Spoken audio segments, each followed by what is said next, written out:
Alright, I know what you're thinking. Does this guy ever play anything else in old PS1 Disney games? Well, yeah, just not a lot of them, I suppose. I promise I'll make a video on something different at some point. Maybe.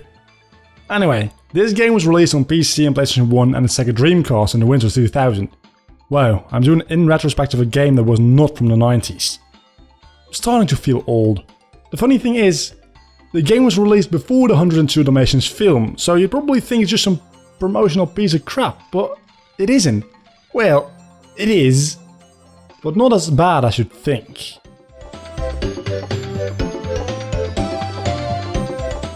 There's hardly any story to speak of. Cruella wants to sell toys and people like puppies more, so she steals all the puppies.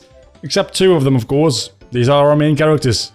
Well, we just kinda go through a shit ton of random and mostly unrelated stages to rescue puppies and stop Cruella.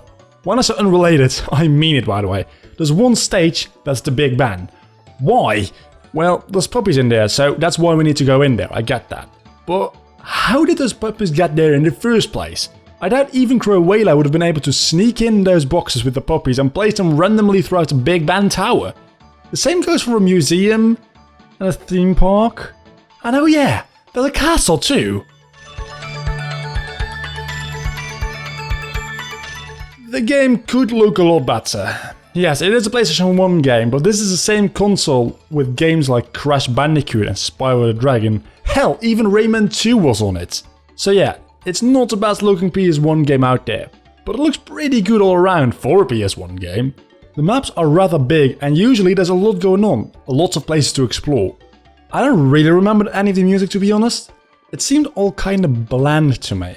Maybe it's just really fit well with the stages and I didn't even notice it was there. Whether it's a good thing or a bad thing, I'll leave up to you guys to decide. All around, I wasn't blown away by this game's look, but it didn't bother me either. There's actually 2 characters you can play as, a male dog and a female dog. As far as I can see, they play the exact same, they just have different textures. It's kinda obvious that this game was made in a time where developers wanted to include girls more into gaming, as it was mostly boys who played video games at the time. Introducing the option to play as a female dog seemed like a good idea to get those girls interested. That's some legit logic, I'd say. Anyway, you run around and explore 16 different stages, ranging from a city to the Big Bang, and somehow there's also an ice stage. I really don't know how that makes any sense, since this game is supposed to be set in London, obviously. There's doggy 3 bone thingies to collect, and also puppies to be rescued in every stage. If you were to speedrun this game, it'd be really short, but by far the most fun thing in this game lies with the optional objective and exploring every single stage. I think it's pretty well designed. If you want to rush through, you can, but you'll miss most of the good stuff. If you want to experience the whole game, it doesn't really punish you either, because it's fun to play around the stages and just collect and find everything. The gameplay feels nice. You have 2 attacks, rolling and barking. I hardly ever use the barking, because rolling is the fastest way to get around as well, and while you're running around you run over enemies anyway and they just die, and there's only a couple of enemies which doesn't work like that. For instance, the airborne enemies or enemies underwater. You can't hit them by rolling, so you have to bark at them.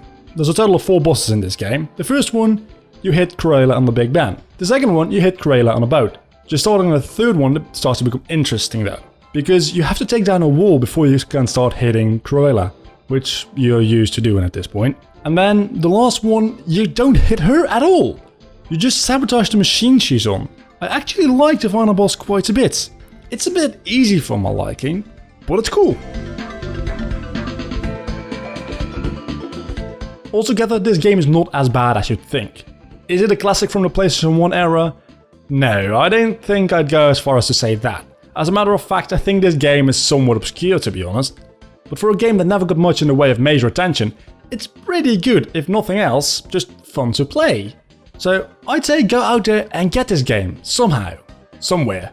It's worth it for a couple of hours of fun. Thanks for watching my in retrospect on 102 Dalmatians. If you enjoyed this video, don't forget to leave a like below this video, and also subscribe to the channel to keep up to date with my newest content. In the meantime, you can click on the thumbnail on the top to watch my in retrospect on Sonic Adventure 2, and the thumbnail on the bottom to watch my top 10 Pokemon games. Until the next time, I have been Vlogger, you have been awesome as always. Bye.